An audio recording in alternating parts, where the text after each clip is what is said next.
gave up a TV job to start a podcast in your basement. If that doesn't scream midlife crisis, I don't know what does. It was Championship Sunday here in Indianapolis. What's the mindset then coming in as a defending champion? I want to win. No, I want to win. The young lady over my shoulder, Caitlin Clark. Not the best looking guy. And I don't think anyone's going to sit here and say, Matt Randazzo was really good looking. What has this last month, 2 months, 3 months been like for you? It's an important fan base for the Fighting Illini, is it not? It is. He turned 69 years young last week. You look good, Coach. Oh, try it. Thank you.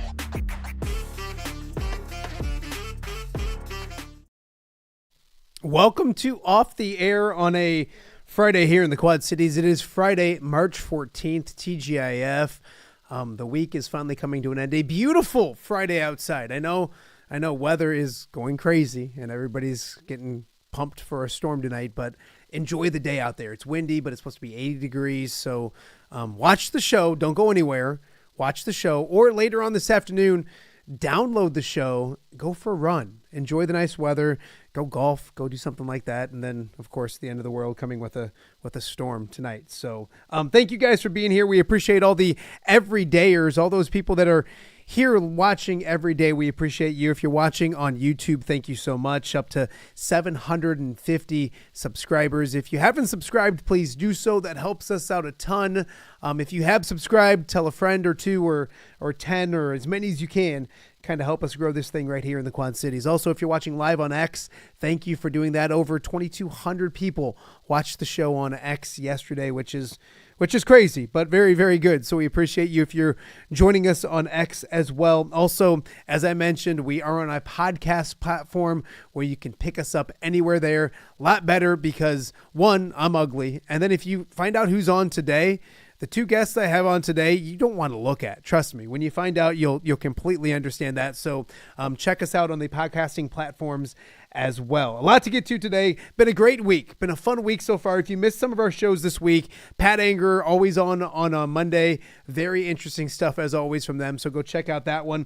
Nicholas Bayer's been on the show. Joe Wieskamp was on the show yesterday. Julian Vandervelde was on the show on Wednesday. Also talked a lot of Western Big Six baseball as well. And that's been very, very fun. So if you're a Western Big Six baseball guy or a high school baseball fan in general, go check out those shows on Wednesday and Thursday of this week as well. Coming up today, a lot to get to. Iowa, Illinois Part 2 is officially done, and it was very similar to the first game, the Illini winning by double figures, 106-94, the final on that one. Fran McCaffrey got ejected. Of course, the future of Fran McCaffrey is what everybody's looking at right now. Of course, expecting a decision sometime within the next 24 to 48 hours on whether, hey, Fran's our guy or we're moving on from Fran. So, of course, things switch that quickly, but we want to focus on the game some today as well. Brock Harding may have finished up a fantastic sophomore season, in my opinion. They may play in the crown, depending on all things that go on. But when it comes to what we know of basketball-wise, a good sophomore season for Brock Harding, the Moline product, the former Mr. Basketball in the state of Illinois. So we'll be joined here in a matter of moments by his dad, Scott Harding, a good friend of mine, athletic director to be. I don't know if that's a thing, but going to be the athletic director at United Township High School. I've made fun of him several times on the show, so he gets to come on and punch back, if you will. So we'll talk with Scott Harding about Iowa basketball, Brock, and of course UT athletics coming up in just a little bit. Also, Payton Sandfort, very, very impressive yesterday. First on the court and then off the court as well, with the emotions and how much everything means to him. So we're going to have some post game from the locker room from Tom Kakert on Payton Sandfort that I want you guys to listen to. And then also the Big Ten tournament moves on. So Illinois is getting ready to play tonight against Maryland. Tons of stuff to talk about. My old friend, and the emphasis being on old, like really old, my old friend Johnny Marx will be in studio with me to kind of talk some sports as well today. So a lot to get to. Thank you guys so much for joining us. And as I mentioned, it was Illinois 106-94 over Iowa. We talked about Fran getting ejected. We'll talk with John Marx more about that coming up in a little bit. But Illinois had 3 guys over 20 points. Kylan Boswell, impressive. He had 24. When Illinois is going to shoot 46% from three, they're going to win a lot of basketball games because that's not a very good three-point shooting team, and they shot it great last night, and they looked the part. So they get Maryland. We'll talk more on them in a little bit, but we mentioned Payton Sandfort, his last game in an Iowa uniform maybe, and he scores 30 points and emotional afterwards. He left the court emotional, and he was emotional in the locker room afterwards. My good friend Tom Kakert caught up with Payton Sandfort after the game, and I want you to listen to that before we get to our first guest. Here's Payton Sandfort in the locker room after Iowa's loss at the Big Ten tournament last night. It's tough to put into words. Just growing up a kid from here and getting the chance to do this, I'm so grateful, and I'm so blessed. I love all these guys in this locker room, man. It's been such a tough year, man. We've dealt with so much that nobody will ever understand unless you're in this locker room, and the way that we stay together, and getting the chance to go on this little run, and give ourselves a chance down the stretch. It's gonna be one of my greatest memories forever. You're a very emotional player. That's been evident from whether you hit a three or miss a three. You wear your emotions on your sleeve. How kind of take me through the range of emotions in this game? I mean, and when Fran got tossed, was there an issue? I mean, I guess is the game called unfairly, or should I say more physical than it should be? I just wish it was fair, man. College athletics has sold their soul to money, and it's going in a dark place, and you can see that everywhere. But the people in this room, I'm so proud of everybody, and I don't want to comment on that, but I just want to talk about how great this team was, and how we stayed together. And it didn't end at all like we wanted to, but everybody stuck in there together, and I'm so proud of everybody. What's this 4 years meant to you? It's meant everything. I grew up. I came here and thought I knew what it was. I thought I knew what hard was, and I thought I knew what success was. And I completely grew up. I became a man. I battled through some of the hardest moments of my life, and I came out better on the other side of it every single time. And, I'm so thankful for the people that have been here for me. And, starting with my parents and my girlfriend, they've been there in the darkest of days when it felt like it was just me alone and against the world. And I never did anything, for anything other than to do it for my brothers and do it for my team.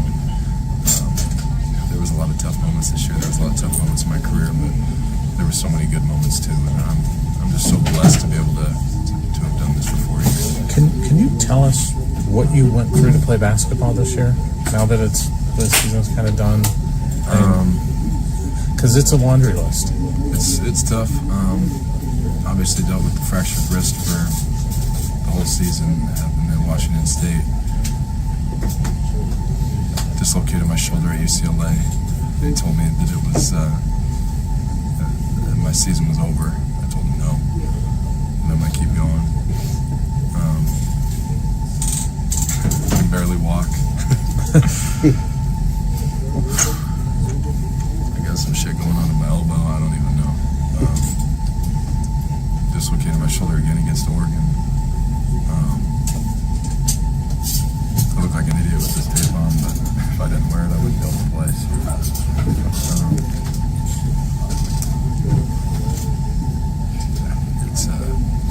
It sucked, man. I wish I could have got a normal run, but I never ever quit, and I'll always have that. What's the Hawkeye brotherhood been like for you beyond even the soccer room? And that was Payton Sandfort after the game, courtesy of my good friend Tom Kakert, obviously a guy who wears his emotions on his sleeve and is a Hawkeye. So you saw it when he left the game for last time. Had a great game, 30 points, which was great to see because he has struggled. And some of his shooting struggles, it comes from the fact that he's been injured. So hats off to Payton Sandfort, a heck of a career for him. Joining me now, a good friend of mine and a guy who I don't think's gotten any sleep. The hardest working guy in the Quad Cities because you go from Indy and you're actually at work. What's wrong with you, Scott Harding?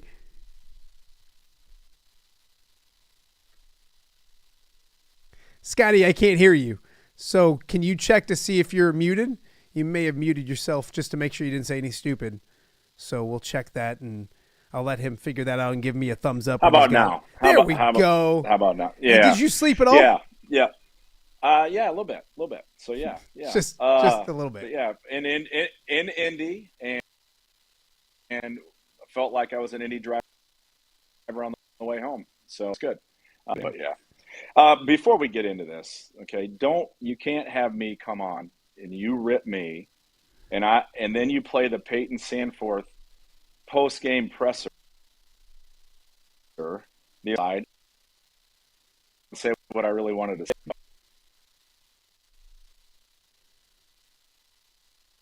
Scotty's freezing up on me right now. He must know that I'm going to say something mean about him. So I'm going to click back to a one shot. Have Scotty kind of regroup and see if he can hop back on the link. I think we just lost him a little bit right there, but yeah, I go way back with Scott Harding, and we'll get back with him in just a second. Kind of talk to him about the Iowa basketball program. And hey, look at that! It's like I have an engineer. You're back, baby.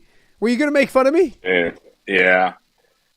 I was, but I can't. You had the Payton Sandfort thing on there, so I can't because that was just an emotional time. So I'm not going to make fun of you. I'm not, the sponsorships, to how you use them to buy your viewers, and all these numbers you have with YouTube, and you tell Jen, I'm taking this money. It's an investment, honey. I'm going to use that for viewers, and I mean, I get it. So, trying to get that blue check. So I understand. Well, I'm glad you didn't do that. I'm glad you decided not to do those things. You're welcome. It's been a crazy week for you. Crazy season for you as well.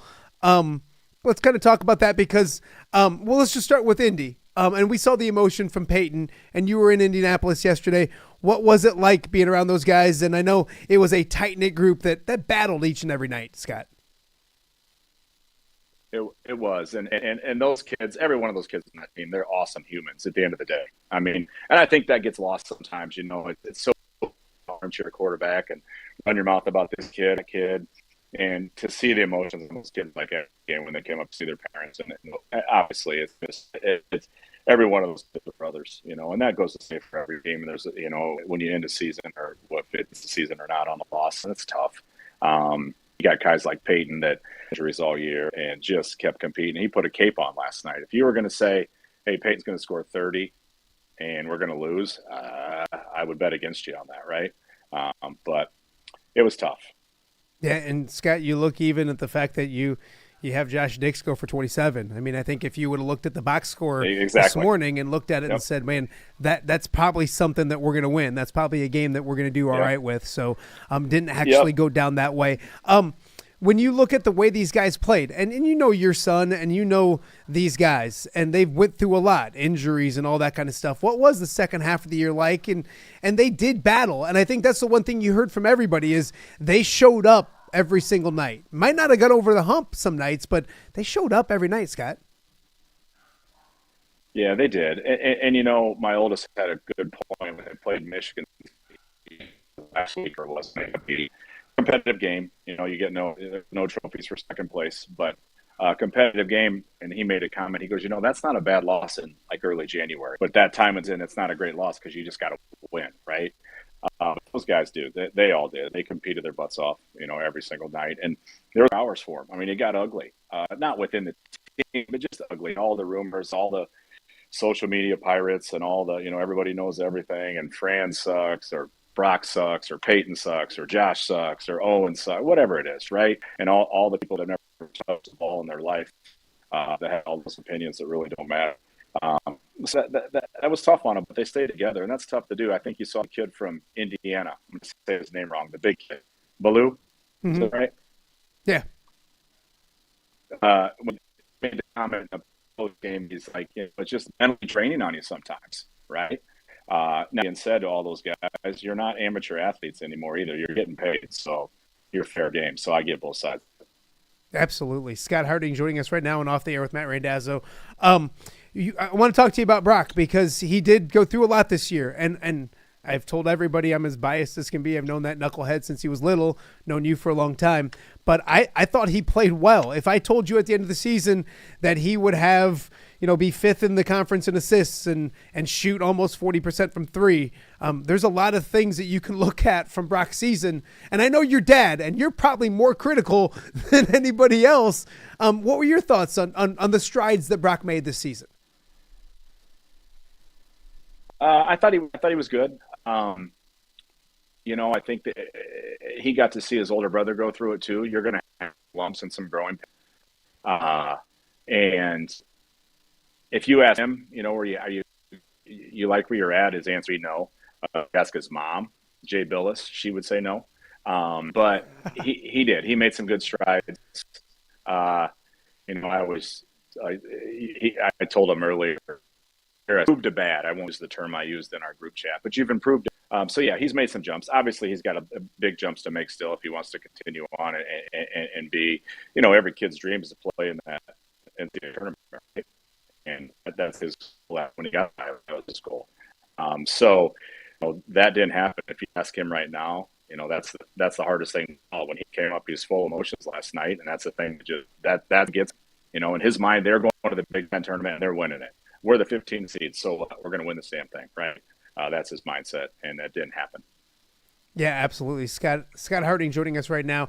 How hard is that for you as a dad? And I have little boys. None of them will probably ever play at Brock's level. Hopefully they're not watching this. But you coach them and you teach them, and you're a dad. And so you're watching from the stands, and I'm sure you've coached and taught Brock throughout. What's that like, watching your son at the highest level with the critics and the keyboard warriors that are out there in this world? What's it like watching Brock and doing the things that you get to watch your son do? It helps having the older one go through it with baseball, play it in baseball at Illinois like that. We didn't enjoy that. It was just, as parents, we didn't enjoy it as much as we should have. And I don't mean that in a negative, just always worried, like, are you going to do this? Are you going to do that? So we're enjoying this a little bit more. Obviously, it's I don't want to say stressful. It's stressful if you're sitting next to my wife, who's the most competitive person in the world. But it's not stressful. It's enjoyable. It really is. Watching moments. Obviously, you had a good moment on whatever night. It was Wednesday night. I mean, it's neat. But like we told him, if that's your bet, then you're not going to do much in life, right? But it's enjoyable. It's stressful at times, but it's enjoyable. Obviously, every dad wants to. We just want him to compete all the time. No, he is an ultimate competitor. Scott Harding joining me on Off the Air with Matt Randazzo. We're grinding through this. I don't know if Bam paid the internet bill down in the dungeon where you're at, but we're grinding through this and things are going well as he, I think, readjusts here as well. But we're hearing you, which is the most important. Look at this. Okay, perfect. Live TV at its finest. I love it. Hopefully you don't show us anything you're not supposed to show us in the bowels of United Township High School. So I'm going to flip to a one shot here while Scotty gets readjusted, and we'll join Scott once again. But yeah, obviously right now talking to Scott Harding, Brock Harding's dad, of course, coach in the area for a long time and soon to be athletic director at United Township as he walks through the hallways of UT trying to find a better spot with cell phone reception. So we'll let him relocate. Iowa losing to Illinois yesterday. The Illini move on. They'll get Maryland coming up later on tonight. We'll talk a lot about that. John Marx is going to join me here in studio in just a little bit with all of those kind of fun things. But different times and interesting times when it comes to University of Iowa and what's next when it comes to Iowa basketball in general. So waiting for Scotty to relocate, and then we'll get back out to him as well. As I mentioned, coming up in the show later on, John Marx will be here kind of talking everything when it comes to the world of sport. I feel bad because I made fun of Scott Harding this week and I made fun of John Marx this week, and now I put them both on my last show so they can outduel me. So we'll go back to outside with Scott Harding now. Yeah. Scotty, yeah, it's a beautiful day. You might as well get outside. Yes, absolutely. Oh, I love it. Is this better? No, it's absolutely fantastic. So Scott, we look at what's to come at the University of Iowa, and we're not going to get into all of that, but Brock looks to fit that system really, really well. Talk about that and the system that Fran runs and the dynamic and maybe relationship he's had with Fran McCaffrey. Brock absolutely loves Fran. And as far as Brock knows, Fran's obviously, as Fran said last night, he plans on being the coach next year. But that's the reason Brock went there. And Fran's style of play obviously fits Brock. Brock's not going to be able to wrestle you on the defensive end, as we've seen with the Bruce Thorntons of the world and the Boswells. Brock's not going to go hit and be able to tackle a fullback. So the system that Fran has is good. I mean, for Brock, it fits good. It's a high possession game, high tempo game. That's the reason he chose it, and Fran's the reason he chose that as well too. When you look at Brock's game, and I talked to you a few weeks ago at Happy Joe's. Shout out to Dave Andergenst. And we buy another follower. Use that money from Dave. Yep. I'm doing what I can. You talk about like things that Brock has to adjust with and improve on. As a dad, what are the things that maybe this summer, when you get a chance to talk to him, that you talk to him that maybe he needs to improve on? Obviously, he's got to get stronger. I mean, that's and his body will, as his body's ready for it. Because I don't mean this. The kid works pretty hard for a college kid, I would say. So he's doesn't going to shy away from the weight room, but he's going to have to find a way to put on 7 to 8 more pounds. I mean, he's just going to have to, whatever that might be. As adults, we can do that without a problem. They have a little bit more difficult time as young pups doing that. But I think that's the number one thing for him. I mean, I just do. Obviously, he's pretty good with basketball and pretty good IQ, but he's got to put on some LBs. No, absolutely, and I can help him with that. He hangs out with me for a weekend or two, and we can definitely get that done and make it happen. Hey, on Wednesday night, my house went crazy when somebody made a shot. And I know, like, it was funny. I talked to Tom Kakert, and he's like, I talked to Scott Harding, which was on Thursday, and he's like, he's like, next day, that's over, next game. So now that the season and the tournament, I guess, is over, Wednesday night was pretty fun. First off, talk about the shot, and second, like, that turnover probably ticked you off a little bit too, Dad, didn't it? Well, 100%. You better make that shot after you give him the ball in the backcourt. The turnover was there was a few words said by Mama and maybe a couple by me in that scenario, but he kept his composure and he made the shot, and that was big. We were obviously proud of him. I think the most proud of is just seeing, him and his brother in those scenarios, like big brother, little brother stuff. Like, that stuff's awesome. So I guess that's the kind of things that I was saying, like, you just kind of take in now. It's just the fun and enjoyment of those things. But at the end of the day, the outcome the next day wasn't what we wanted it to be, right? And you said it earlier, Boswell decides to be better than a 21% three-point shooter, so that didn't help the situation. But, it was neat. Obviously, we're proud of him and all those good things. But, again, if what you did yesterday is big, then you haven't done anything today, right? Absolutely. Scott Harding joining us. We kind of talked about this team and their stick-to-itiveness. It is a close group, and I thought it got better. When healthy, I thought they played really well. I get it. Everybody can talk about injuries and all that kind of stuff, and it's part of sports. You know that more than anybody. But it is a good group together that would love to grow together. What did you see of this team, even off the court as well, getting through some tough times as well?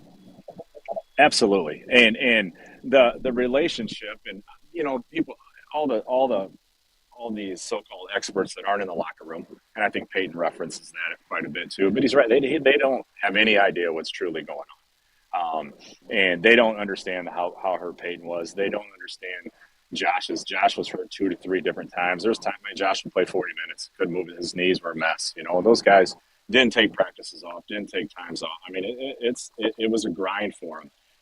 And then you deal with all the rumors with Fran and the coaches, and everybody thinks this and that.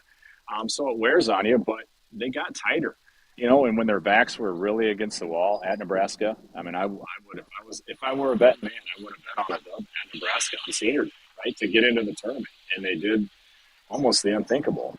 And then, the Big Ten tournament's pretty much been chalk.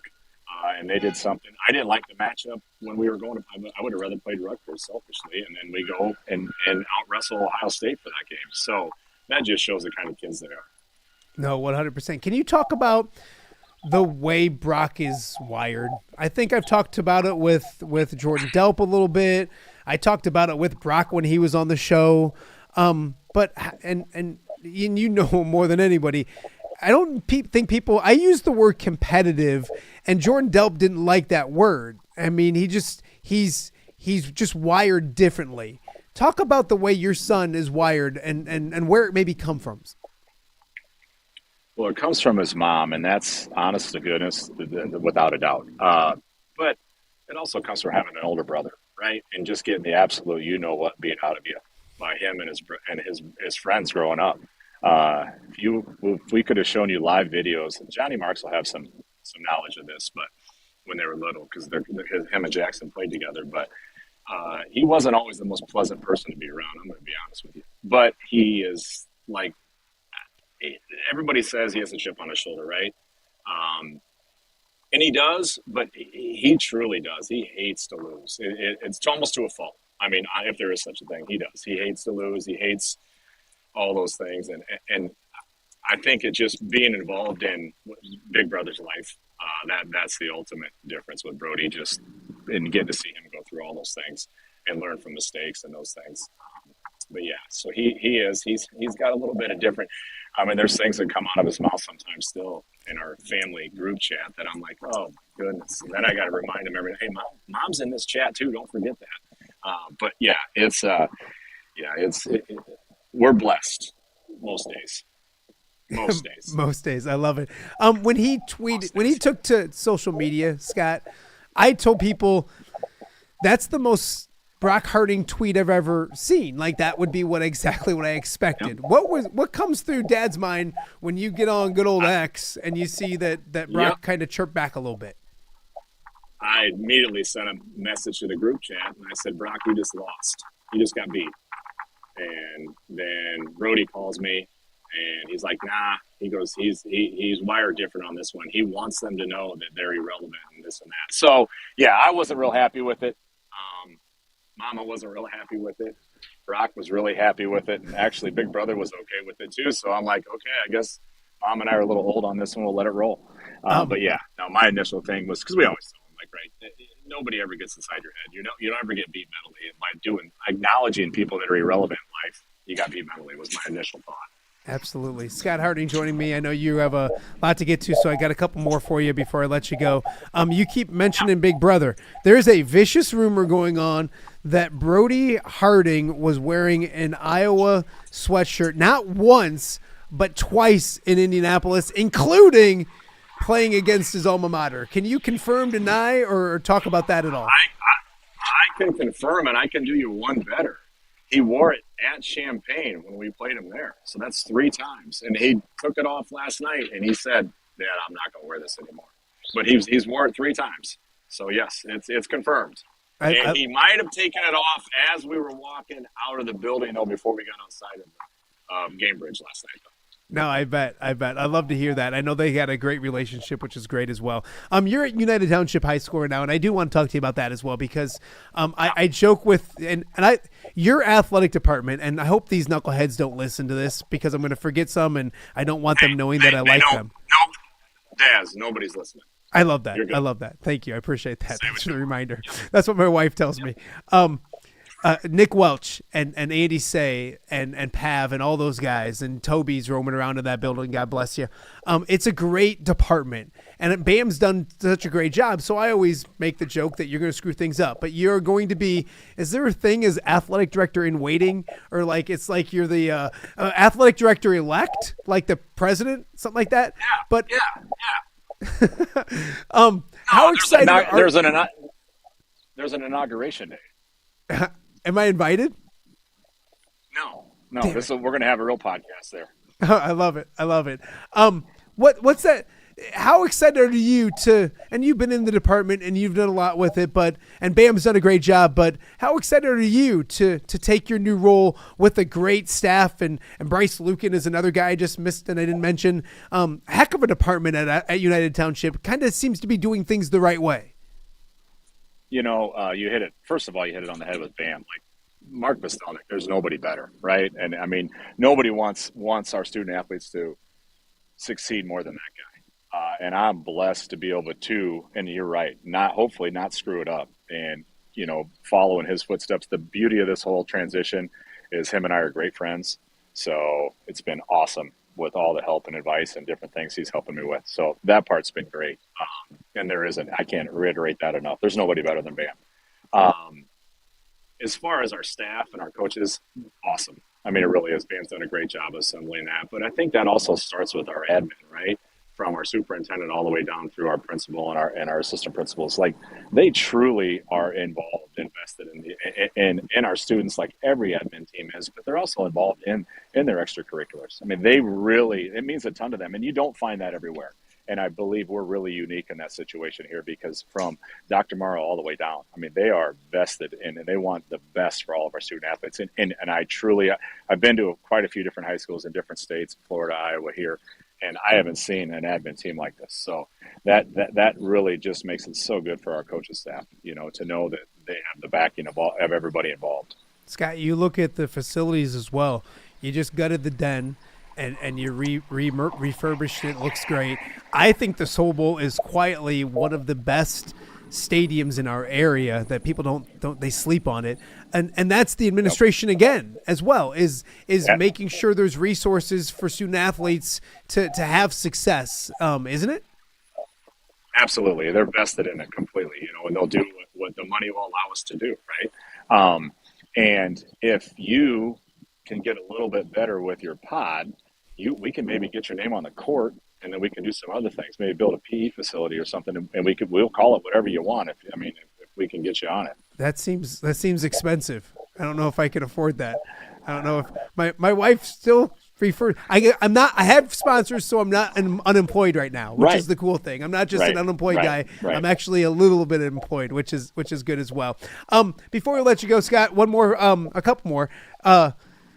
Brock's relationship, we mentioned it with Fran. And who knows what happens with Fran and everybody. It's obviously out there, and a decision will be coming soon. But you mentioned that he loves playing for Fran. Kind of talk about that relationship a little more. You were cutting in and out a little bit when we were talking about it earlier, but it seems like Brock and Fran maybe are wired kind of the same as well.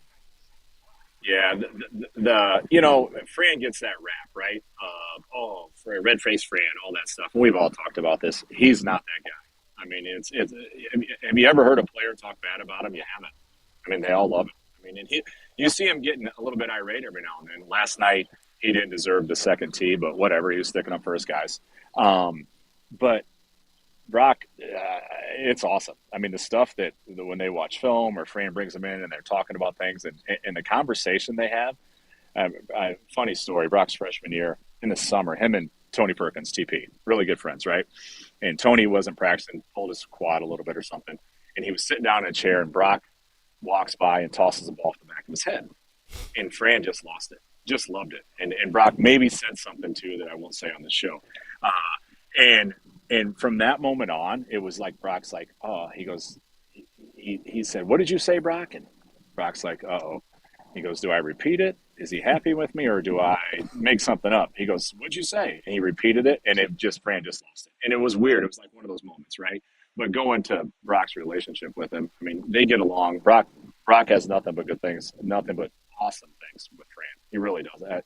And, Fran will have suggestions. And then as you kind of saw this as the season advanced, Brock would call something out. Fran would be like, yep, run that. And so they kind of started to jive together a little bit. Fran had a little more trust in him, as you're not going to with a freshman, right?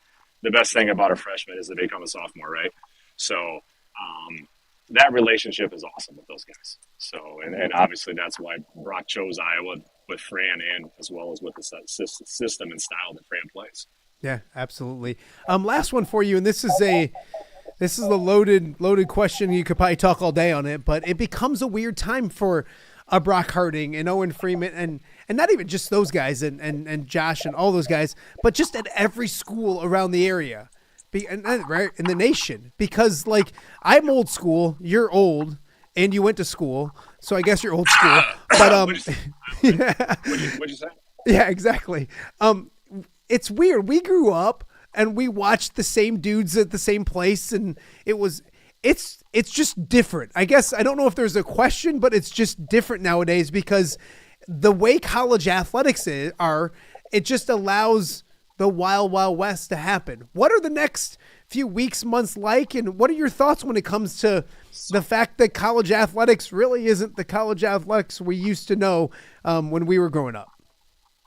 Well, 100%, right? When we were growing up, somebody committed to go to Iowa, Illinois, wherever it was. as a junior in high school. Well, we couldn't wait to have their jersey. They wouldn't have their name on the jersey back in those days. You would just get number 2, right? And you could wear number 2's jersey, and everybody knew who number 2 was, and you get to watch that guy develop for 4 years, unless he was fortunate enough to go to the NBA and leave early, right? And I would say the system's broke now because it is. I feel it's ruined, but I'll use the term old school. But it is what it is, right? So we can't complain about it. You just got to adapt to it. But the part that I don't like is there's always been tampering in college athletics, behind the scenes stuff throughout the season. If somebody ends up maybe transferring here or there, you hear about money stories. Well, now money's legal, so the stories are gone. But I think Hurley said it on the CBS show about, 50% of my roster is getting recruited by other schools right now, and they're in the middle of their season, right? And that's a real honest to goodness thing. It's unbelievable that's how it works. And it's not to the point the coaches aren't calling the kids. I don't mean that, but back channeling's happening, right? With who's who, or this handler or that handler of this kid. And it, in my opinion, it sucks. Be where your feet are, be present. And it doesn't happen as much. And as soon as the team starts to downward spiral a little bit, then you just start hearing more and more and more, and we heard all the rumors this year about Owen or Brock or Josh or Price or whoever. They're leaving, or they're going here, or they're going there. The first time Brock joined the famous Trilly Donovan board, I texted him because I got a text. I'm like, "You're transferring?" And obviously we would know he would. He goes, "What are you talking about?" And I go, "You're on Trilly's board." He goes, "Yeah, so was Josh." I'm like, "He was?" I mean, this is like December 20th, and we played one Big Ten game. And it's just like that's the part that ruins it, right? And then those people that claim they know everything. And Trilly Donovan's supposed to be the guru and knows everything in the world, right? Knows every kid that's going to transfer. The coach, we heard the same thing. Fran's transferring. He's in the portal too, right? I mean, you hear all that stuff. So that's the part that's just broke. It is. Let the kids finish. Let them do their thing. When the season ends, I don't know. And there's no way to fix it. I get it, but it is what it is. And I'm old school. I guess we say old school, but you're this way too, though. We're Midwest people, right? I think Midwest values are different, and that's being arrogant towards the Midwest. But hey, you pick what you picked, and you stick it through, and you finish it, right? And you finish what you started. And if you're not getting what you want, be better, play better, get better, whatever it might be. Right? You know what? Don't run and take your ball somewhere else.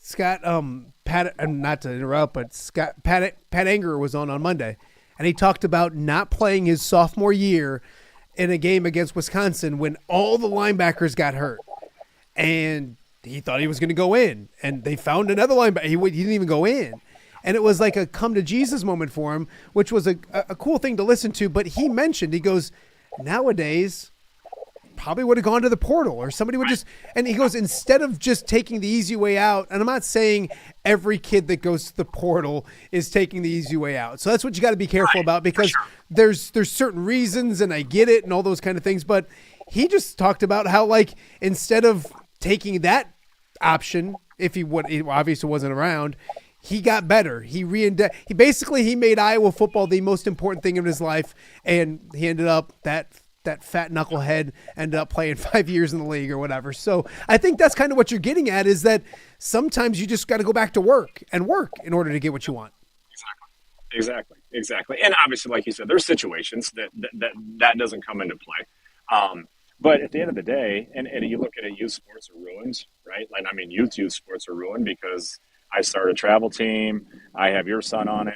And then you don't like me because your son didn't pitch enough. So then you go start a travel team, right? And then we just keep bouncing around like that. And I think now it just starts at such a youth level, and it hasn't stopped. And the portal didn't slow it down.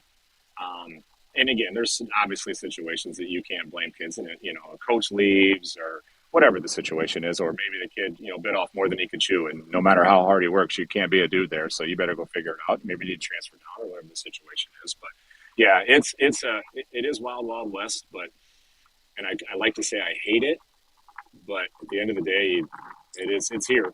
So unfortunately, is here.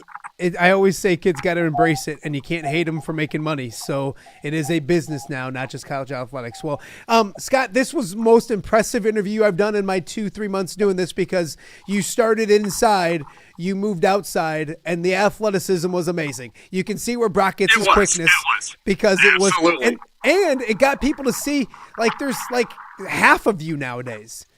You look great, and I mean that in a nice way. I like to make fun of you, but you look good. Awesome. Appreciate it. Go eat a salad, and we'll talk to you real soon, okay, buddy? Sounds good. Hey, be nice to Johnny Marx on this next one. I'll try. Thanks for the time. That is Scott Harding, athletic director to be, elect over at United Township, but more importantly, the son of two really good dudes, Brock Harding and, of course, Brody Harding as well. Interesting times at the University of Iowa. We'll kind of update you on that. A few little updates that are coming out on social media, and there's no decision yet or anything like that, but we'll talk more about that and the situation at the University of Iowa. We'll also talk about the Fighting Illini, because they won, and so we'll talk about them moving on in the NCAA tournament. We'll talk some high school baseball and a whole bunch more different stuff. My good friend John Marx, who likes to talk, and so do I, we're going to talk a lot coming up right after the break. You're watching Off the Air on a Friday right here in the Quad Cities. When it comes to quality, convenient pizza, Godfather's Pizza in Silvis has you covered. Featuring a beautiful dine-in area, delivery, and a carry-out window. Godfather's Pizza is that pizza you grew up with, not a convenience store. You see, at Godfather's Pizza, the dough is made fresh daily. That mozzarella cheese is shredded fresh and never frozen. And those toppings are abundantly piled high each and every time. Locally owned and operated since 2010, Godfather's is a huge supporter of local athletes right here in the Quad Cities. So come on by and check them out at 1211 Avenue of the Cities in Silvis. Order online at godfathers.com and reunite with that same delicious pizza you grew up with.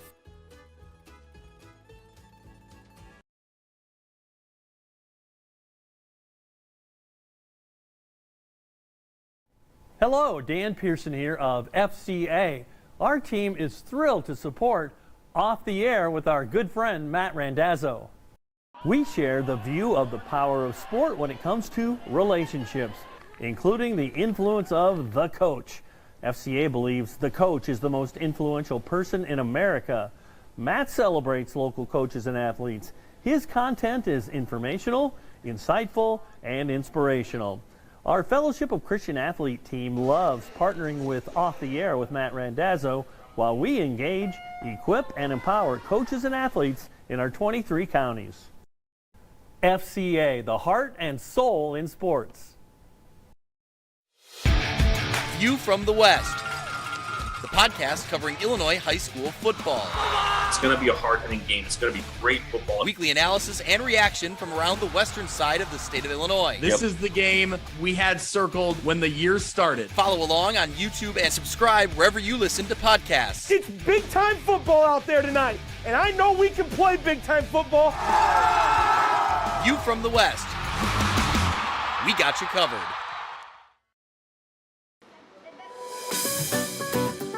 Are you looking for the Quad City's best chips and salsa?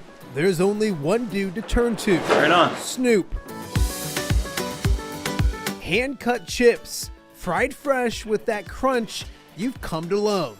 And the most addicting salsa with delicious fresh ingredients each and every time. Pick up your chips and salsa, queso, enchiladas, and much more at the Stern Center in Rock Island. To place your order, simply call the man himself. It's Snoop at 309-314-8197 and find out for yourself what the rest of the Quad Cities already loves. Welcome back to Off the Air on a Friday here in the Quad Cities, TGIF. Thank goodness it's Friday. I feel like I'm working again because I'm happy that it's the weekend.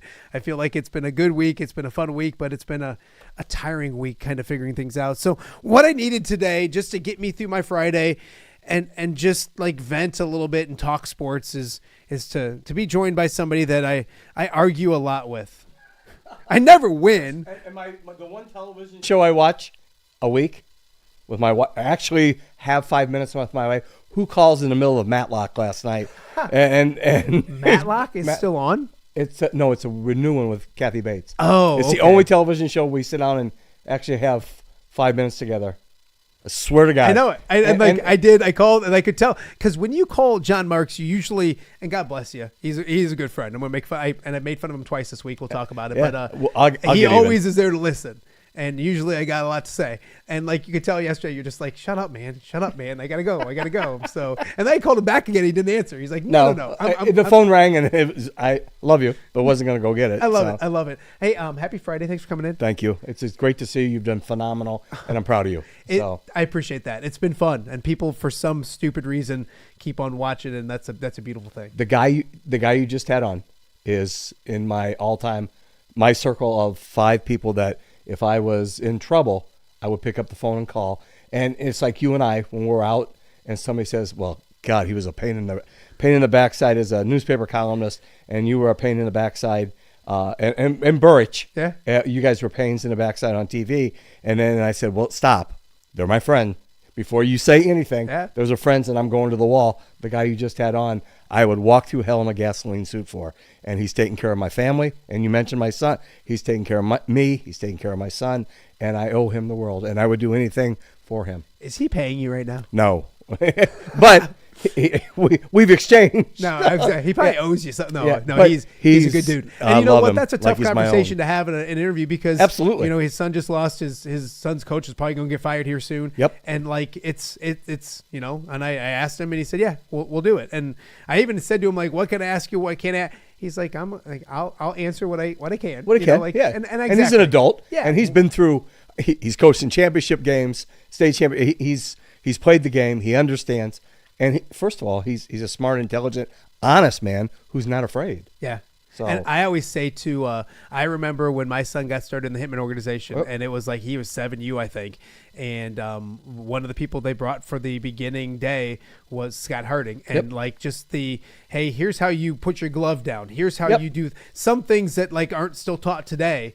And like I just remember thinking like, that guy gets it, if that makes any sense. That guy gets it, and he's old school, and he gets those kind of things. So awesome for him to talk and to come in here. With that being said, I didn't want to get into some specifics of the actual game itself. He mentioned that he didn't think Fran should have gotten a second technical, but so I figured I could talk more of the game. I'm going to take these off, get those big old ears out. But I don't think he should have got the first one.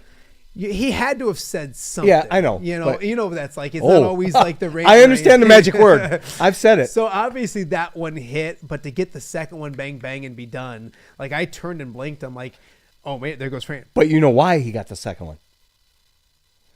Come on, that when you are okay, I'm sorry. When you are on your way out, when you know the end is either now or one more year or 6 weeks or tomorrow, you know as. And I've been on staffs where the guy, when you know you have no fear of getting bounced, and then you'll see you guys in the locker room and catch up, and he'll play it like, yes, I wasn't there to say goodbye to Payton on the floor.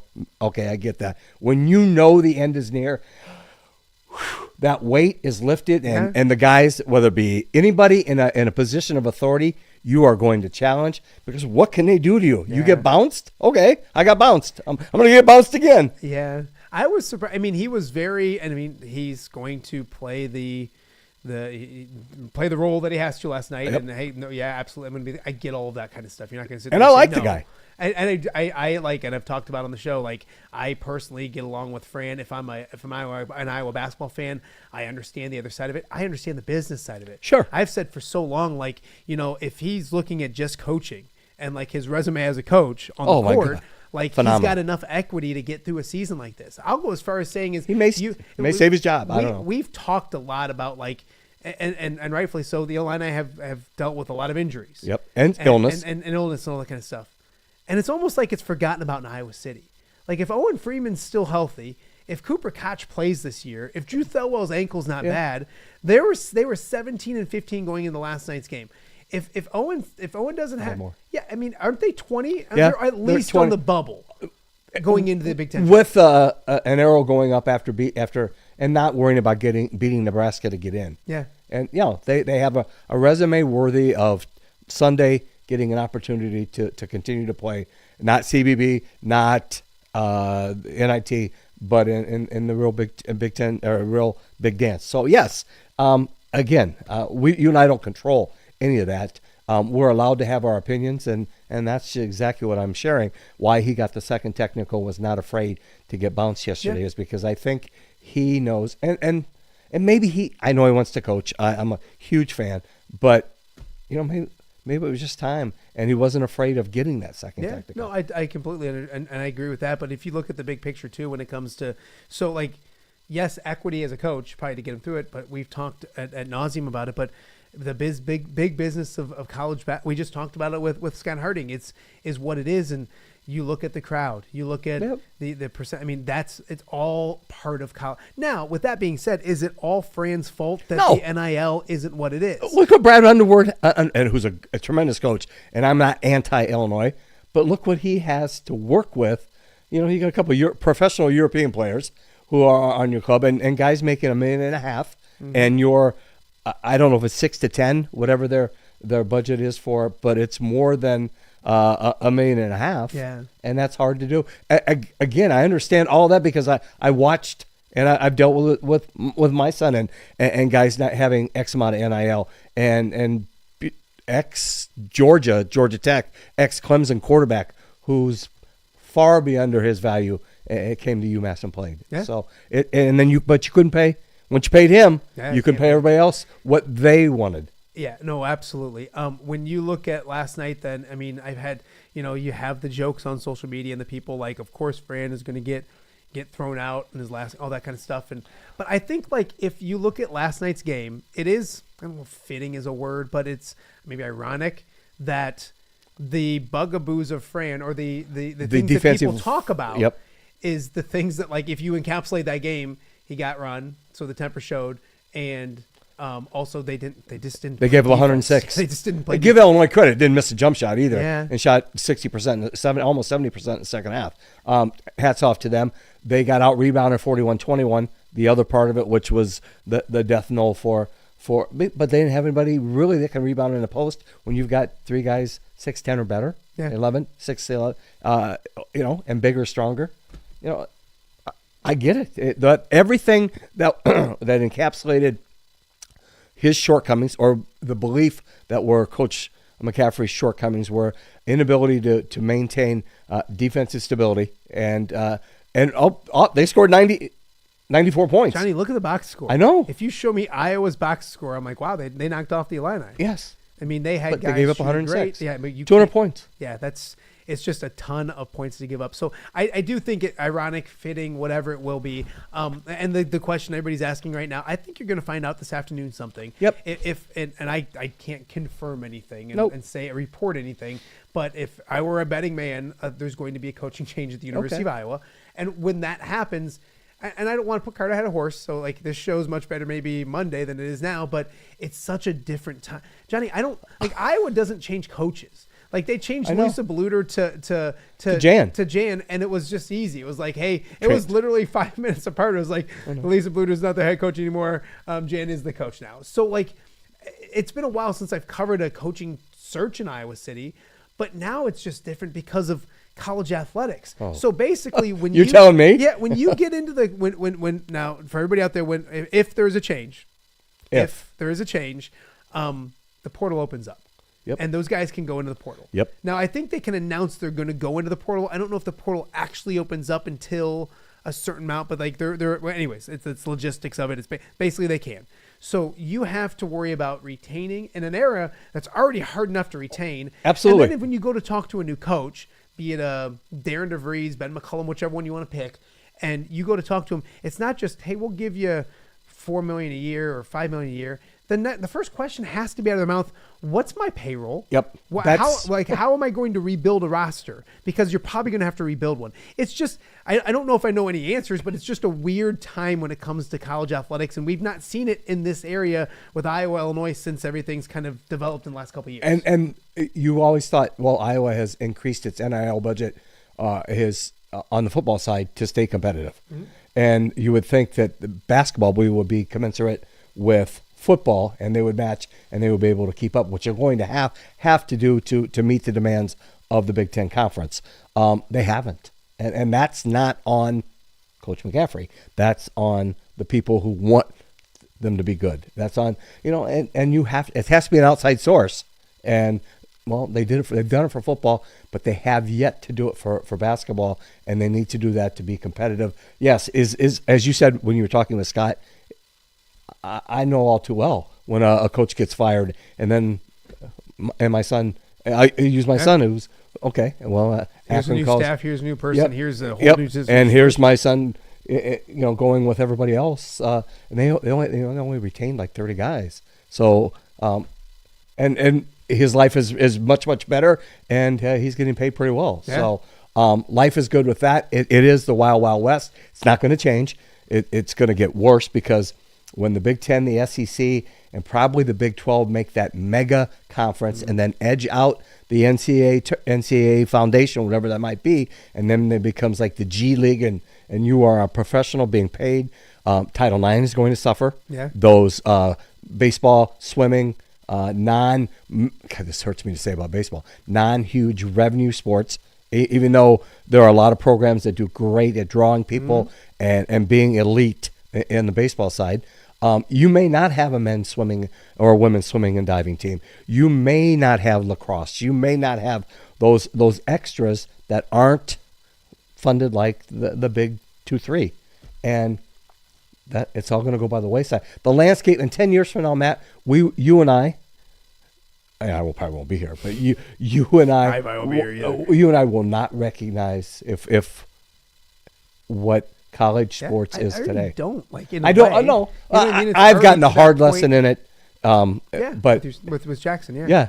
But who's someone who started here and now is playing here? Yeah. So it's and when a coaching change happens, like that's I think the biggest. I think that's the biggest reason too. Like I think that's fine. Like if Iowa guys all go to the portal and some come back, some don't. Like I get it. You came to a university to play for somebody. You don't pick a school these day and age, and really ever, and they say I like it because God bless it. It's not because I like their academic program. This goes back to the 90s and the 80s. I know what my son's going to do. You go there because you want to play for a coach. It's the biggest factor, in my opinion, on why that used to be on why you go someplace. Now it's a little bit different. Absolutely. But also you can't begrudge these guys. Like you can't begrudge if somebody told me I could go play for. What'd you make at Hy-Vee? And don't take offense. Yeah. When you were working your butt off. Good produce employee. Yes, you were. Nobody cuts a watermelon better. Exactly. But how many? When you were working your backside off, Matt, to help pay for to finish school. Yeah. I left school. God bless. What were you making? God bless my $6.25. Okay, but $7. I know. And God bless you for doing it. It took me marrying an amazing woman for me to pay off. Like I remember I got married and Jen's like, "You still have like college?" I'm like, "Yeah, I have college debts and then she reconsidered, which was one of the many reasons that she should have reconsidered. She should have jumped. Talk about a mulligan. I know. Like if they sell mulligans at my dad's golf outing, God, they wish they could have sold a mulligan to her sometime. But like that's for a college kid. That's life changing. Not just for a college kid. Well, it's life changing money. It's life changing money regardless. Anybody. It's funny when you hear like some people, and you'll hear this isn't a specific thing, but so and so is only making $250,000, and I'm just like.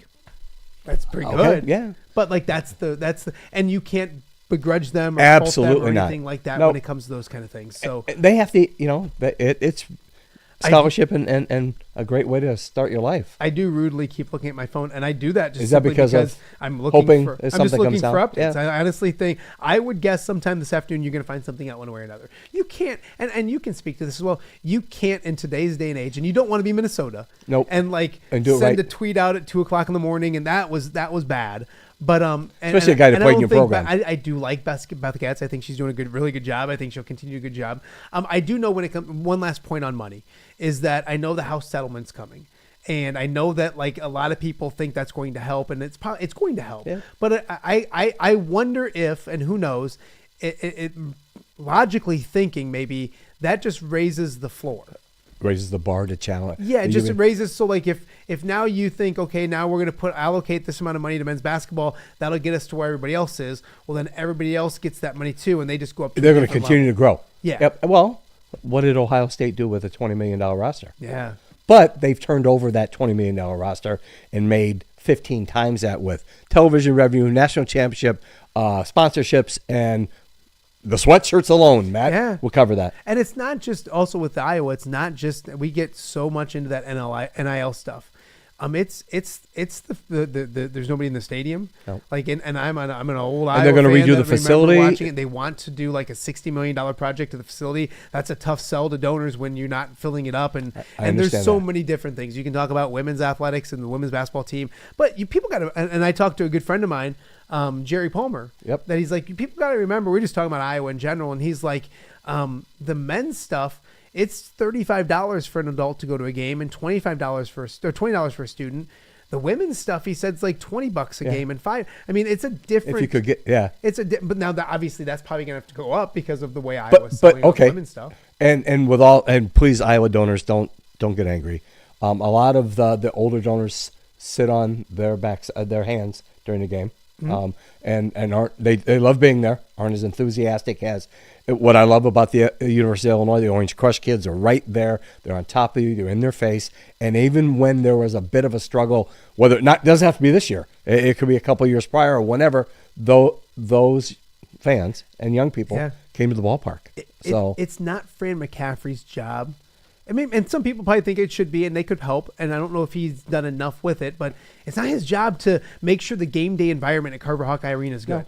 And I've been to hundreds upon thousands of Iowa basketball games, and I can tell you at this break they're going to golf Poncheros and then golf down and then Poncheros you're going to lift the burrito and then you're going to go to the I and the O and the W and the music's going to be the same and the kids are going to flip the cheerleader. I mean, smile. At some point somebody in the marketing department, and I don't know anybody from the marketing department, I don't even know but at some point they need to. It's not a simple fix as like, okay, if Fran leaves, we're going to bring this guy in, and then all of a sudden you're going to turn the lights on next year, and there's going to be 15 plus. No, but you have to reach the student body too. Yes, and it's the chicken and the egg thing. Like, I'm a big proponent of where the Orange Crush is and making them important. Absolutely. But what happens if you do that at the University of Iowa and they don't go? It's the chicken and the egg thing. Like, I've had people say to me, it'd be great to move them down there. They got to earn it. They're going to go. They would go. You would think so, right? I do believe. Because the atmosphere, and then people that would say to me like, "Well, it's the building." It's not. Like, I mean, I've been to a lot of different events. Carver Hawkeye Arena, packed house, big game, can be as loud as I've ever heard. Then why is there 70,200 every Saturday in the building down the street? Come on. Absolutely. So don't do that. As I said, I am kind of, and it is interesting that on I don't even know if I should bring this up, but it's out there on Instagram. Fran McCaffrey, Margaret McCaffrey tweeted a picture of one of the, I think is that the Empire State Building? I don't think so. It's whatever. It's a picture of a building, a skyscraper, and this was, I think, last night or early this morning. She said the Big East is so much better than the Big Ten, with exclamation points.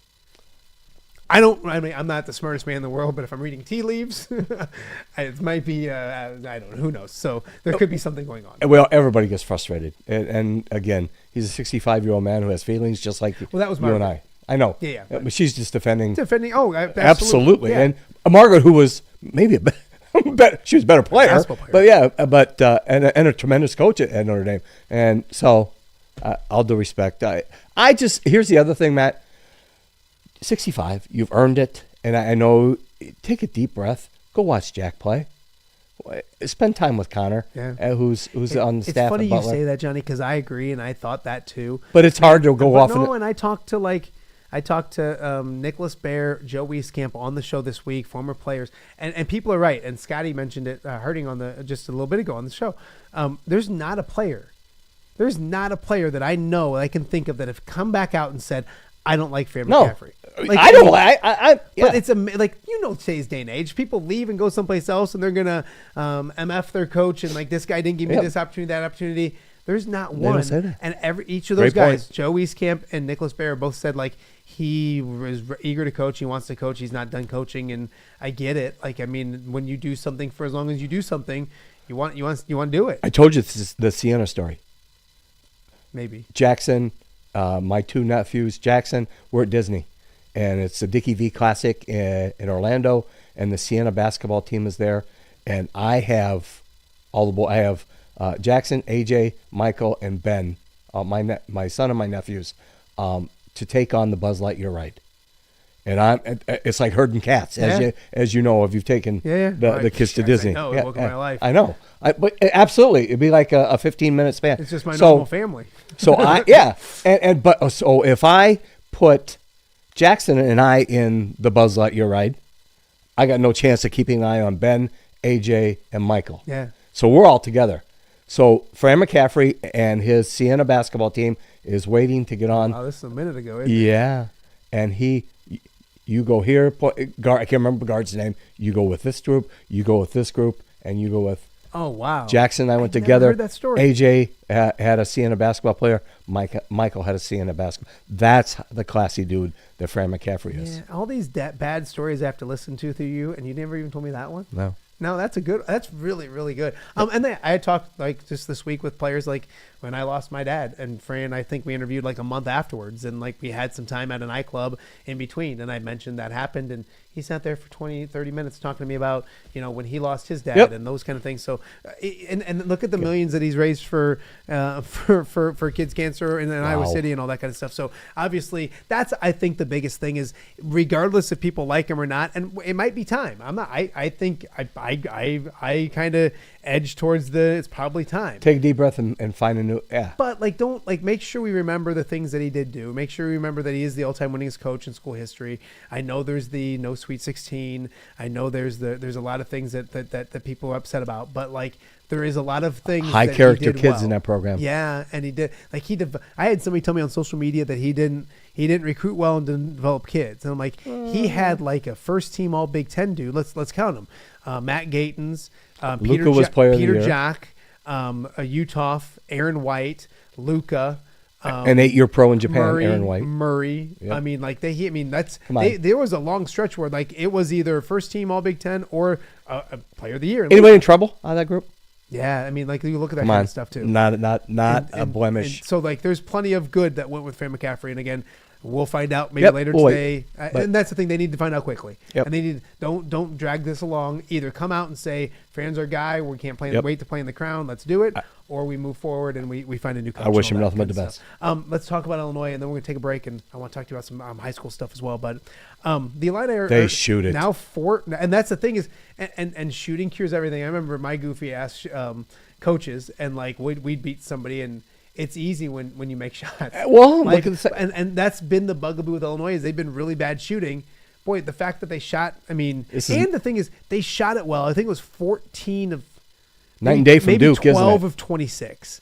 But 26 is a better number. Yep. That's a high scoring game, but 26 in a high scoring game I can live with that. They worked inside out. They were more athletic. They were bigger. I think Will Riley is a better pro prospect than Yakachonis. At 6'7". Yeah, I think they both go. But your thoughts on the Illini now 4 straight? They got a game against Maryland, kind of riding the ship at a good time of year. Maryland will stop the high pick and roll and do some and have some counter in the post. Mm-hmm. But again, if they shoot the wing 3 with what's 32? Boswell. Thank you. He knocks down. He was the killer from way out front, and Riley I just think is just an exceptional player with gifted handles and who can take you off the dribble, who passes well, and has that perfect intangible when it comes to being. He can play the point, run the 2, and be that swing guy. I think he's an exceptional. I think he's a next level NBA guy, and he stays for a while. So, and they can play transition basketball with you like they did, got up and down. It was like pass the baton when they started the second half last night against Iowa, and they kept up. And they have one of the issues that they can go 8, and maybe you can correct me. They can play with you with 8 and stay at this level. Yeah. If they get 9, 10. There's a drop off. The dude with the long hair and the South Dakota kid that came in. I don't think that they can maintain. But Maryland doesn't. They're going to play 8 too. Yeah. So I think they win, and I think they have an opportunity to play on Sunday. And it's one of those things where your location is great. You're right there. It's an easy drive for fans. It's an hour. Yeah, you get the orange in there as well. They've had success there in the past. I was in Indianapolis when they won a Big Ten tournament. I hate myself here, but I think it was the year after the big. It's probably the year after the pandemic and all that kind of stuff. So you mean 4 years ago? Brody Hardy wasn't? You mean Brody Harding made that hour drive and was wearing Iowa stuff. Yeah, weird how that is. So I can't wait to see him. Oh, I can't, it's and that's the thing too. And they said, like Scott said on there, he's like he took it off right when he walked out of the Cambridge or the center. But sure, because he was going back to Champaign to prep to go play who knows independent ball. Knows that they're an Illini. ILLINI. I get it all the time. Family, so I remember when Brock committed to go there, I was like, oh, this is gonna be interesting. So yeah, and I do think Illinois will play well. I do think, and I talked to some people about it this morning. Will Riley seems like a better pro prospect. And Yakachonis is probably struggling a little bit, and he's played really well, but he's been struggling recently, and he didn't stand out as any. I mean, he passes it well. Physically, been kind of beat up as well. Yeah, but you're talking about a European professional. Yeah, come on. Who's 1.5? I mean, that's okay. There's nothing. Yeah, I allegedly, of course, okay, according to what I've heard. Then play up to it. Yeah. But if you're getting that kind of money to be, was it Barcelona?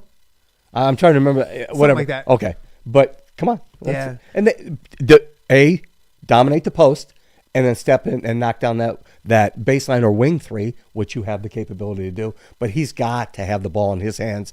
I know it's a little awkward with the left, but he's got to be able to catch it and turn and do some things, and he can present a lot of problems on dribble drive stuff too.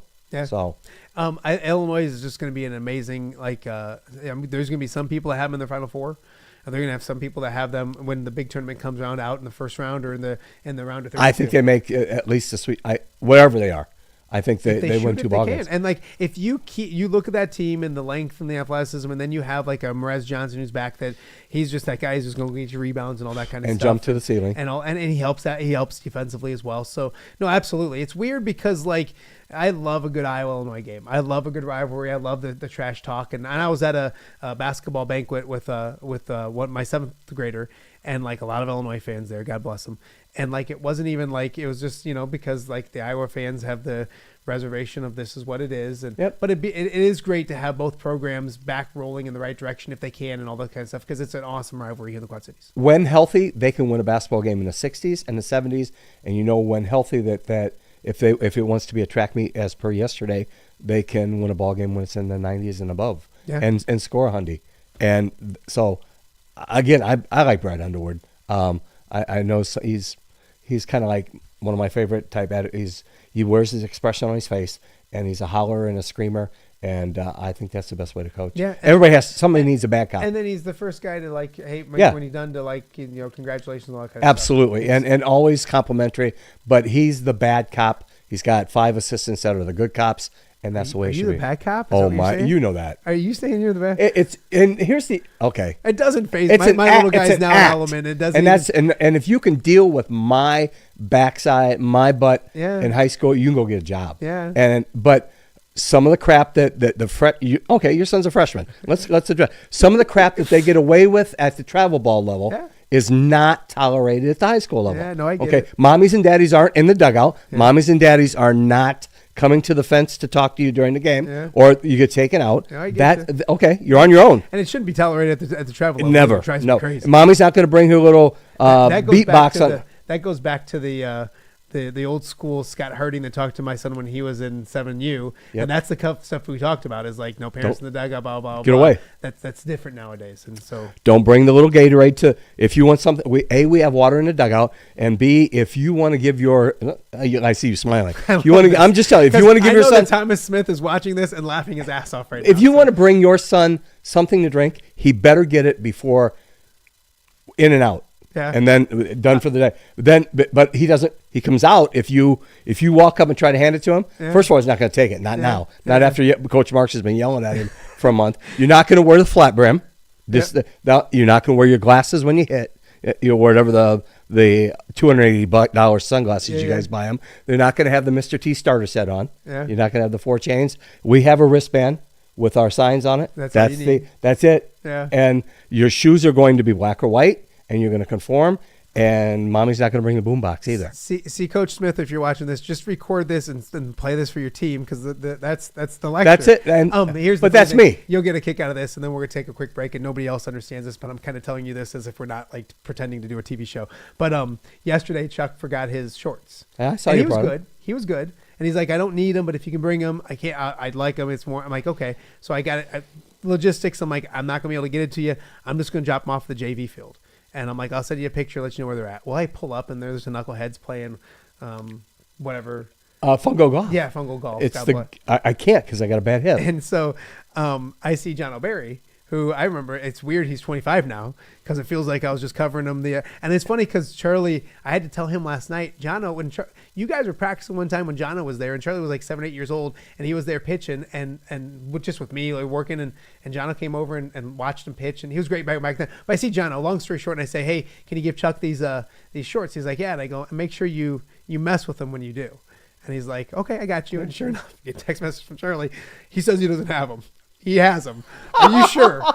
He's messing with you. I told you he was going to mess with you. So I talked to him last night. I go, did you get the short? If Charlie's watching this, he's mad at me right now. So, oh well. It really is. It's all an act. And I'm the bad cop, and I've been designated that since Bob D. Dunker. And look, in April, they'll have 2 weeks without me. So yeah, enjoy it. Yeah. But it's the old hip's going. Yeah, it's gone. The next one is, are we going to get the right one? Yeah, April 11th. Love it. So, Dr. Conley, thank you. People for 2 weeks that team's gonna be so happy. That dugout's gonna be so quiet. They're all the varsity guys. What did Coach Thomas call it the other day? Your bougie. I have a bougie chair. I have one of the cool. He bought his parents one. Yeah, I have one of the cool lawn chair. Yeah, and I bring it. I sit in the dugout. Yeah. Well, I don't actually sit in the dugout. I sit off the dugout to make all the umpires mad. Yeah. So, this is the umpire's fault. We're playing on. We're not playing on Saturday double headers. We're going to get into all that. So we got more to talk about. I just love the fact that we can talk umpires too. Don Bumlin's probably watching on his way down. He's one of the best. So John Marx has joined me. We're kind of wrapping things up on a Friday, talking a ton of sports. And as we mentioned, kind of, I don't know if Fran watched 2025 is a little more, probably a little too much, but we'll keep you updated with what's going on in Iowa City and all that kind of stuff as well. So we got much more to get to. John Marx hanging out with me on a Friday here on Off the Air with Matt Randazzo. When it comes to quality, convenient pizza, Godfather's Pizza in Silvis has you covered. Featuring a beautiful dine-in area, delivery, and a carry-out window. Godfather's Pizza is that pizza you grew up with, not a convenience store. You see, at Godfather's Pizza, the dough is made fresh daily. That mozzarella cheese is shredded fresh and never frozen. And those toppings are abundantly piled high each and every time. Locally owned and operated since 2010, Godfather's is a huge supporter of local athletes right here in the Quad Cities. So come on by and check them out at 1211 Avenue of the Cities in Silvis. Order online at godfathers.com and reunite with that same delicious pizza you grew up with. Hello, Dan Pearson here of FCA. Our team is thrilled to support Off the Air with our good friend Matt Randazzo. We share the view of the power of sport when it comes to relationships, including the influence of the coach. FCA believes the coach is the most influential person in America. Matt celebrates local coaches and athletes. His content is informational, insightful, and inspirational. Our Fellowship of Christian Athlete team loves partnering with Off the Air with Matt Randazzo while we engage, equip, and empower coaches and athletes in our 23 counties. FCA, the heart and soul in sports. View from the West, the podcast covering Illinois high school football. It's going to be a hard-hitting game. It's going to be great football. Weekly analysis and reaction from around the western side of the state of Illinois. This is the game we had circled when the year started. Follow along on YouTube and subscribe wherever you listen to podcasts. It's big-time football out there tonight, and I know we can play big-time football. View from the West. We got you covered.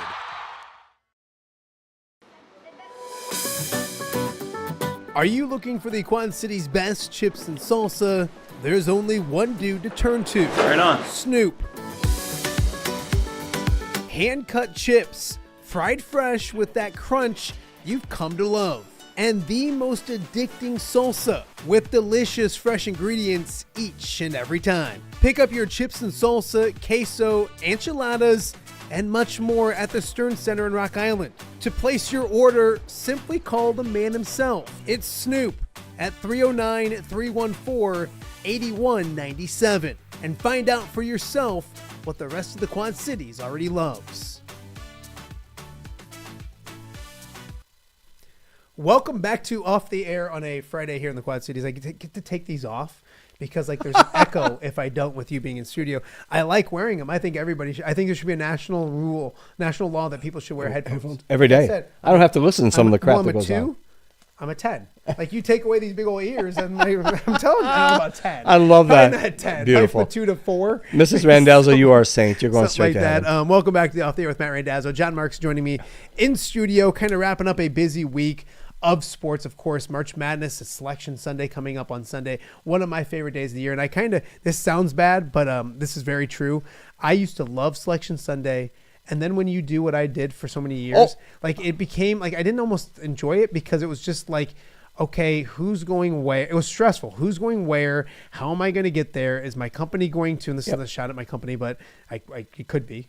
Is Tegna going to send me there? Are they going to send me this place? Where I hope they end up in Milwaukee because that's a lot cheaper than San Diego. And heck, there was a few years ago, it was Buffalo for the Iowa men, Pittsburgh for the Illinois men. Iowa City was the nice thing with the Iowa women. So now I can go back to, this is my first time in a long time, I can go back to just like, all right, this is cool. But then again, I'm also an Iowa fan, so I don't have Iowa to look and see where it's at, but it should be a lot of fun. As a sports writer in the early part of my career, I wasn't, it was usually Jeff or somebody covering Illinois or Jim covering Illinois or Iowa, and they would go. But I would leave us shorthanded, and you would have to pick up the pace, and which is fine. And then the Illinois in '89, the run, it was just crazy around our place. You could always sell it, but yes, it was, you had to make sure, because if you didn't and the other competition was oh my goodness, all hell broke loose. Everybody was angry, and you couldn't sell it. So one of my favorite stories is we went to the Big Ten tournament. It was when we started going, so it was a while ago. TC was still doing what he was doing, and Weezy and I went to Indianapolis. And it was Iowa. You're covering Iowa. You're covering Illinois. They were going to end up playing each other, I think. And there was a ton going on and great storylines. We were pumping out a bunch of content. And Weezy, he's like, you should say you're the only station. And I'm like, I'm gonna say I'm the only station. I'm like, yeah, I'm good. And he's like, you should. And like, he gets me rolling. Like, okay, you know how I can get a little excited. Yeah. And so I think I said, welcome back to Indianapolis, WQAD, the only station here at the Big Ten tournament. And quite frankly, why wouldn't we be here? We got Illinois and Iowa and blah blah, and Weezy's just dying off on the side. And I've been told, I think TC told me after that, he's like, I was watching that, and I was like, you son of a. Well, but then flip it, like the next year, Iowa went to the first four, and we didn't go. And they did, and I didn't think they would. And sure enough, they started doing. I get it; it's the game. So I called Tom Kakert. We'll finish the story.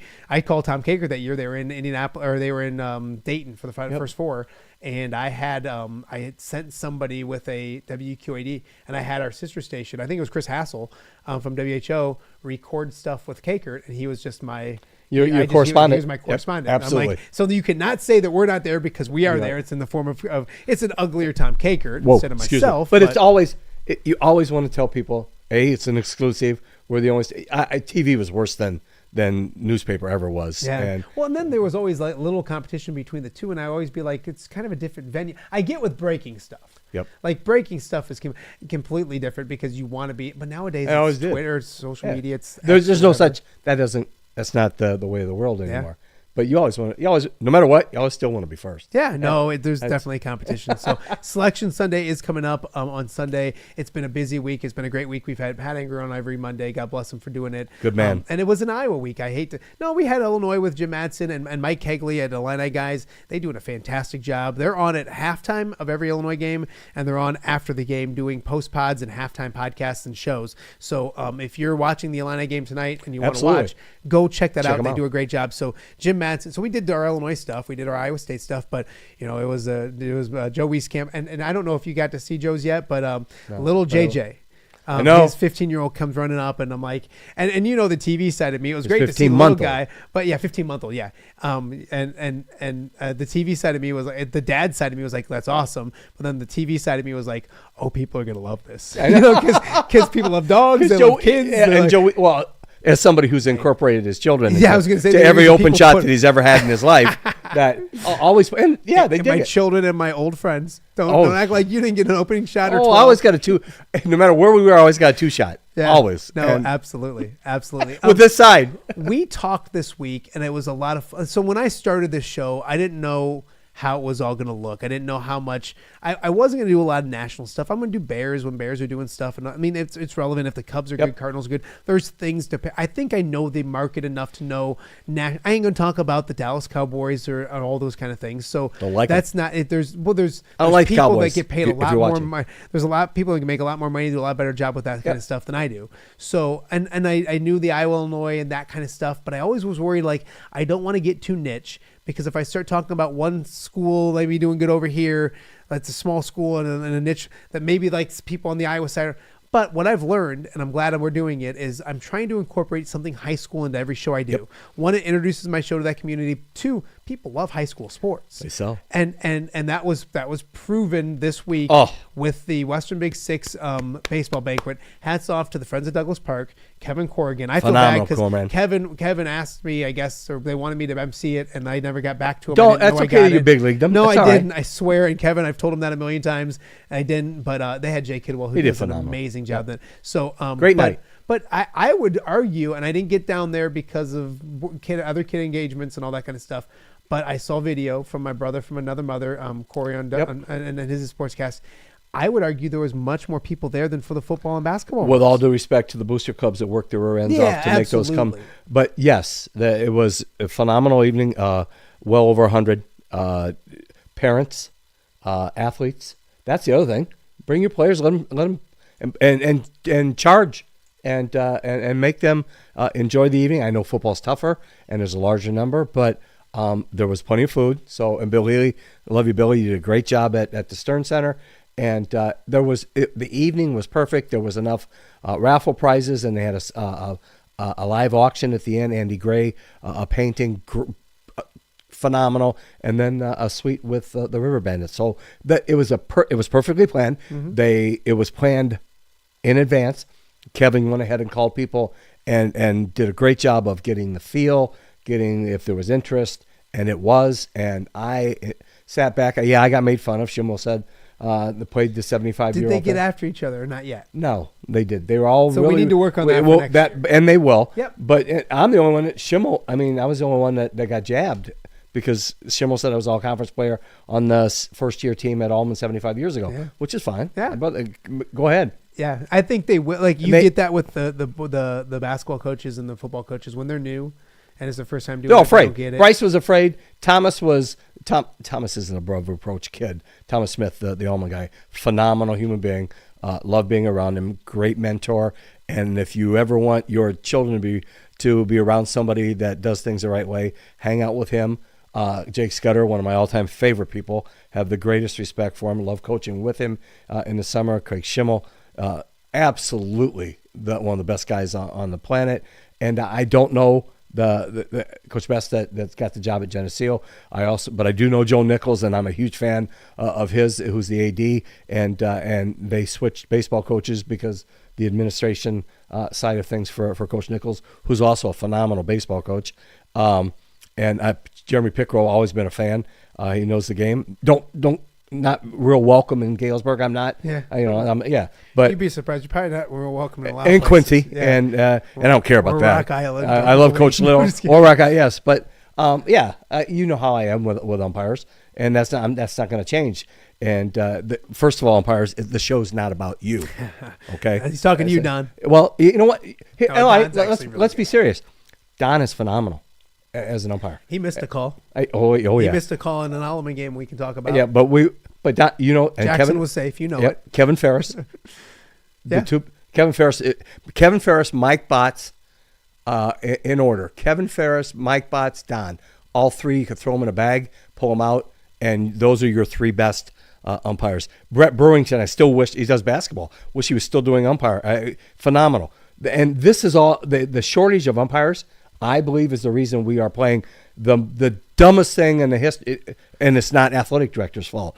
Todd Thompson, phenomenal man. Joe Nichols, ditto. Mark Vanetta, best guy, best guy, one of the best guys on the planet. Coach Eppendorfer at Rock Island, one of the best guys on the planet. So these are guys that I have the utmost respect. You're not throwing them under the bus. No, I refuse to. Because they're all great men. But I still think it's umpire shortage related that we are playing Western Big Six games on Mondays and Wednesdays / Thursday, I think. And that, folks, is the craziest thing I've ever encountered in my 30 years of coaching high school baseball. I woke up, and I'm 100 right now. I got excited about Saturday mornings, breakfast with either the coaches or the kids, throwing BP early, music on, people coming to the ballpark. And as Craig said in talking to you yesterday, you know what? There might not be a huge crowd and you understand this with television, Maddie. There might not be the biggest crowd of your day at 11, but at 1:30, that's the place to be. Whether it be Moline, UT, Rock Island, or Alleman. And a beautiful sun-drenched my day, goodness. and people out in the outfield watching. And absolutely. It's the same with softball. Johnny, how are people going to, I don't want to pile on, but like on a Mondays at 4:30? Yeah, who is that what they are? Yeah. Like with all due respect, what it's parents just are going to be able to get, like, I mean, I know most parents and they'll figure out a way, but like you're asking, you're going to kill it's like hard. concessions, you're going to kill. It's like, hard. It's going to be, they're doing this. This is simply because there's not enough umpires. Mommies and daddies complaining. We've been through all this. Stop it. Just let them do their job. Yes. They Am I a pain in the ass? Yes. They don't have a vested interest in the game. They're not trying to They're screw not. you over. Do they make a mistake every once in a while? Yeah. Absolutely. But are half of them brutal? Yeah. Yes. And they all know my number. So, and they know that when they walk in the ballpark that if they make it about themselves, I'm going to be that putz that calls them on it. Yeah. So, and some are good, some are bad. I don't get credit for telling parents to shut their mouth. Because they're going to take it out on me in the end. Yeah. So I hope it's because the umpire shortage and official shortage. And I if you're working and you are an umpire and A, you're getting paid, but B, you've decided to give of your day and time to help young people play high school sports, thank you. And but I really don't like, and there's nothing the ADs can do. I really don't like Mondays, Wednesdays, Thursdays, whatever it is. Yeah, I think it's. I just think it just takes something away. And bless them that the coaches at the banquet and the guys that you had on, Bryson and Craig and Thomas and Jake did a wonderful job of skirting that answer because that's not their fault. It's not their athletic director's fault. They didn't dodge it. They just they prefer. And so do I. Yeah. And traditionally, and I know it's all because you can't get enough umpires on a Saturday to do doubleheader softball, doubleheader baseball. And I understand that, and that's sad, and that's an indictment against me and everybody else. But I just don't like, and I can say it, I'm a big boy, I just don't like Mondays and Thursdays. But you know what, the other thing is like the Lincoln Trail and places like that, they've been doing that for years. Yeah. And it's worked. Yeah. So maybe we'll learn something from it. Is it easy to fill weekends then? Yeah. Is it easier? We don't put our Saturdays are. That's why I'm having my hip replacement surgery on a Thursday, and then I have Fridays. You'll just miss a couple. Well, I'm going to miss 2 weeks, but yeah. But that's. I don't want to drive to Quincy on a Monday. I don't want to drive. I don't mind Galesburg. Plus, they're going to get turf. That's true. Like even to Sterling. Like if you have a 4:00 game in Sterling, it's hard. And then if the primary focus of our young people is to be student athletes, well, what time do they get home from Quincy? What time do they get home from Galesburg? And again, it's only an hour.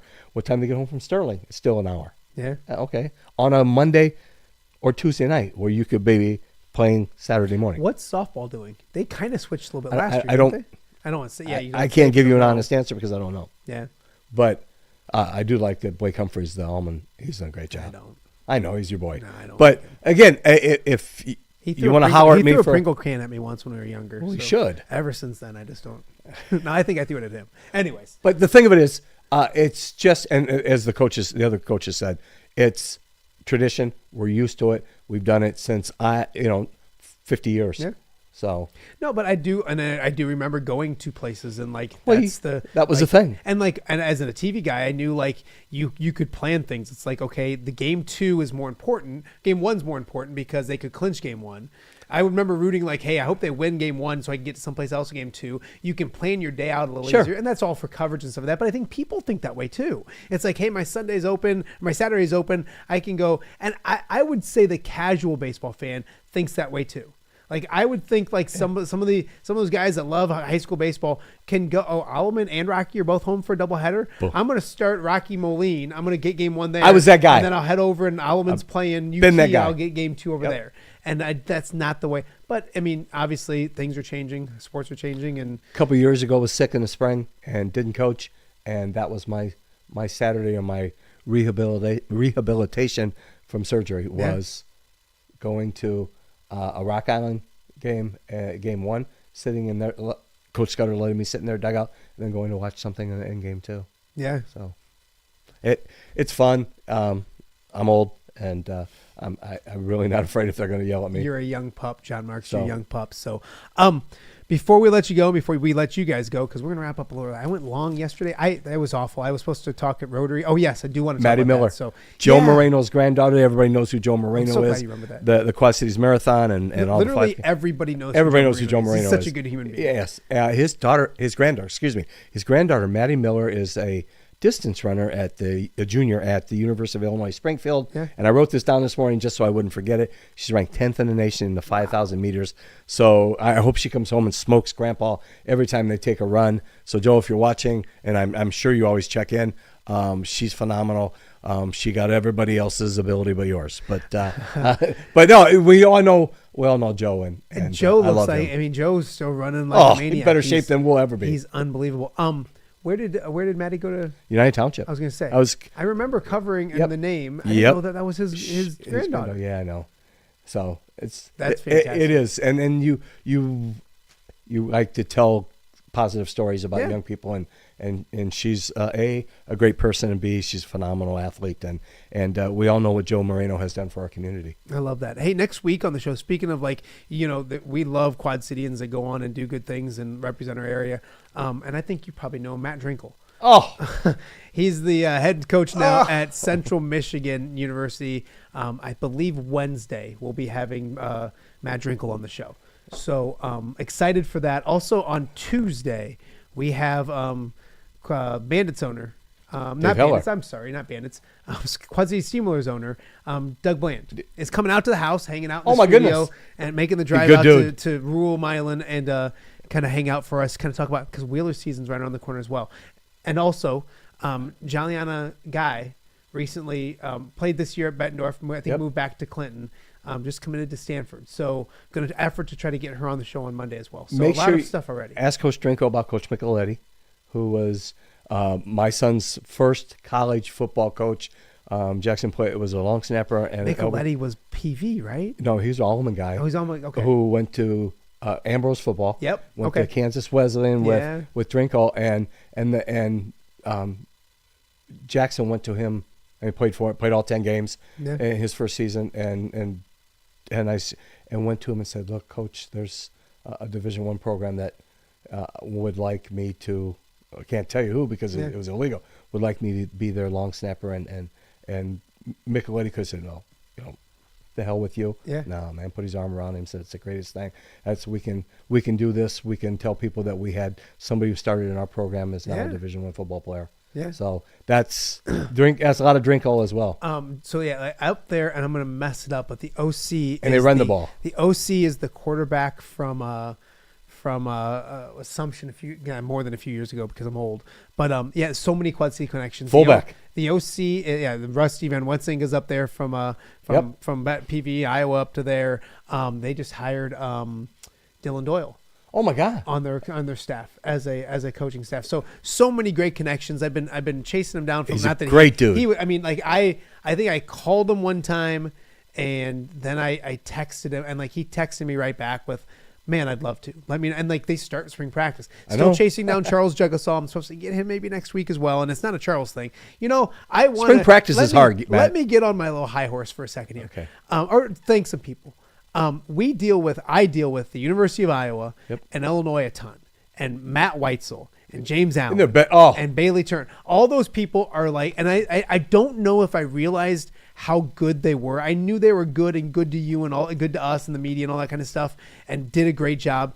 And I don't want to throw Notre Dame under the bus. They're never going to watch this. So I don't care. But man, like getting Charles Jugusall, who I could text right now and he'd be like, "Hey, what's going on?" Like to get him to come on the show is like pulling, like threading a needle. But if I called Matt Weitzel right now and said, "Hey, I want to get an athlete, blah blah blah," boom, let me know. We'll make it work and all that kind of stuff. So hats off to them and the guys down at Illinois, same way, getting Cole Rusk and all those kind of people as well. So Charles eventually and all that kind of stuff. And there was another one I wanted to talk about, but I can't remember. I'm super excited next week as well. I already got some great sponsors. Godfather's is absolutely the best. I'm hungry as all get out. I might be getting some cheese pizza, and I might be there tonight. Because I gotta be a good Catholic boy.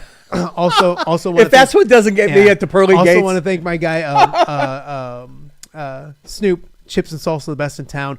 Super excited. Next week we're going to be adding Hungry Hobo as a sponsor as well. Price Boy, great job, Price. Thank you. Great man. I'm going to go be shooting a commercial with them sometime this afternoon as well. So excited about that. And that's the cool thing is I'm more excited to work with them than I am for them to work with me, be a sponsor of my show, just because like I eat there all the time, and two, like that's what I grew up. I mean, it's a Quad City tradition. I'm not saying that because they're a sponsor. Thank you for being a sponsor, but they're a Quad City tradition. When people come back to the Quad Cities, you hit up Hungry Hobo.